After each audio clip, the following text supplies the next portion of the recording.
தமிழ் மொழி தெரிந்த மக்களுக்காக அல் குர்ஆனின் திருவசனங்கள் தமிழ் மொழிபெயர்ப்பில்.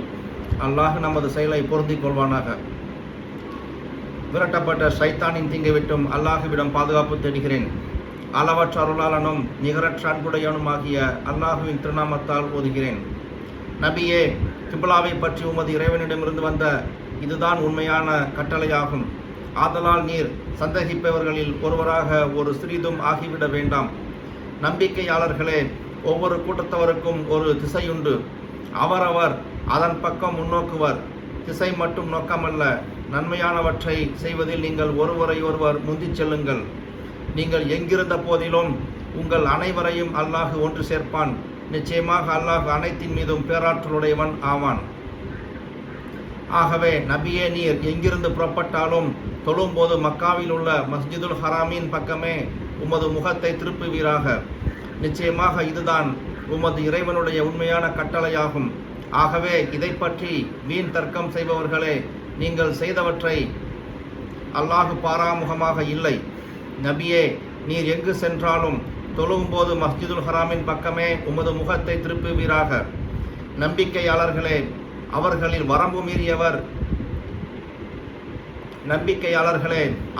வரம்பு மீறியவர்களை தவிர மற்ற மனிதர்கள் உங்களுடன் வீண் விவாதம் செய்ய எந்த ஆதாரமும் இருக்கக்கூடாது என்பதற்காக நீங்களும் எங்கிருந்த போதிலும் மஸ்ஜிதுல் ஹராமின் பக்கமே உங்கள் முகங்களை திருப்புங்கள். ஆகவே அவர்களுக்கு நீங்கள் பயப்பட வேண்டாம், எனக்கே நீங்கள் பயப்படுங்கள்.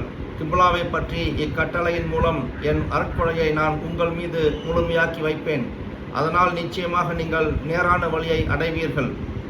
அவ்வாறே உங்களுக்கு நம் வசனங்களை ஓதி காண்பித்து உங்களை பரிசுத்தமாக்கி வைக்கவும், உங்களுக்கு வேதத்தையும் ஞானத்தையும் கற்பித்து நீங்கள் அறியாதவற்றையும் உங்களுக்கு கற்றுக் கொடுக்கக்கூடிய ஒரு தூதரை உங்களிலிருந்தே நாம் அனுப்பி வைத்தோம்.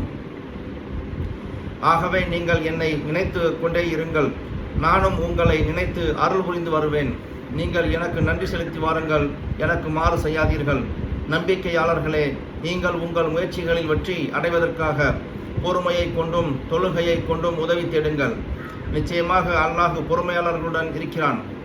அல்லாஹுடைய பாதையில் போர் புரிந்து எதிரிகளால் வெட்டப்பட்டவர்களை இறந்தவர்கள் என கூறாதீர்கள். மாறாக அவர்கள் உயிரோடு இருக்கிறார்கள், ஆனால் அதை நீங்கள் உணர்ந்து கொள்ள மாட்டீர்கள்.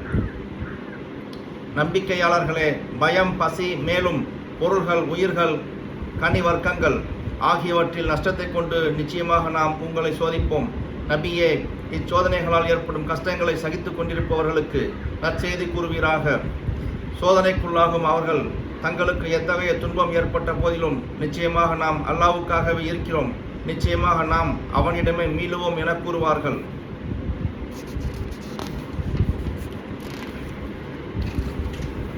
அவர்கள் மீதுதான் அவர்களுடைய இறைவனிடமிருந்து மன்னிப்பும் புகழுரைகளும் கருணையும் ஏற்படுகின்றன. மேலும் அவர்கள்தான் நேரான வழியையும் அடைந்தவர்கள். நிச்சயமாக சஃபா மலையும் மர்வா மலையும் வணக்கத்திற்காக ஏற்படுத்தப்பட்ட அல்லாஹுவின் அடையாளங்களில் உள்ளவைகளாக இருக்கின்றன. ஆகையால் எவர்கள் காஃபா என்னும் அவ்வீட்டை ஹஜ் அல்லது உம்ரா செய்தார்களோ அவர்கள் அவ்விரண்டையும் சுற்றி வருவது குற்றமில்லை.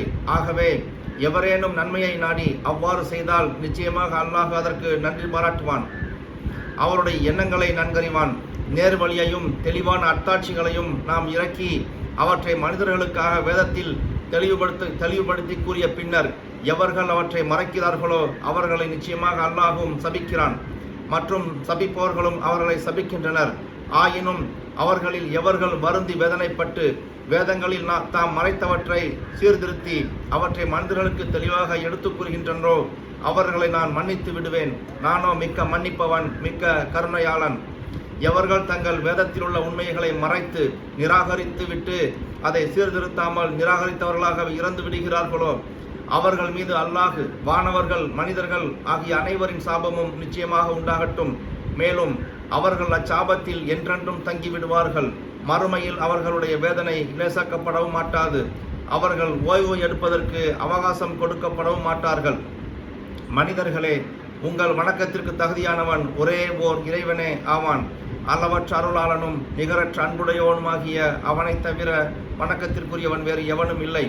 அவன் வானங்களையும் பூமியையும் படைத்திருப்பதிலும் இரவு பகல் மாறி மாறி வருவதிலும் மனிதர்களுக்கு பயன் தருபவற்றை ஏற்றிக்கொண்டு கடலில் செல்கின்ற கப்பல்களிலும் வானத்திலிருந்து மலையை இறக்கி அதை கொண்டு வறண்டு இறந்துவிட்ட பூமியை அல்லாஹ் உயிர்ப்பித்து செழிப்பாக்கி வைப்பதிலும், கால்நடைகள் அனைத்தையும் பூமியில் பரவ விட்டிருப்பதிலும், காற்றை பல கோணங்களில் திருப்பி விடுவதிலும், வானத்திற்கும் பூமிக்கும் இடையில் அமர்த்தப்பட்டிருக்கும் மேகத்திலும் மனிதர்களுக்குள்ள பயன்களை ஆராய்ந்து சிந்திக்கும் மக்களுக்கு அவருடைய அருளையும் அன்பையும் ஆற்றலையும் அறிவிக்கக்கூடிய பல அத்தாட்சிகள் நிச்சயமாக இருக்கின்றன.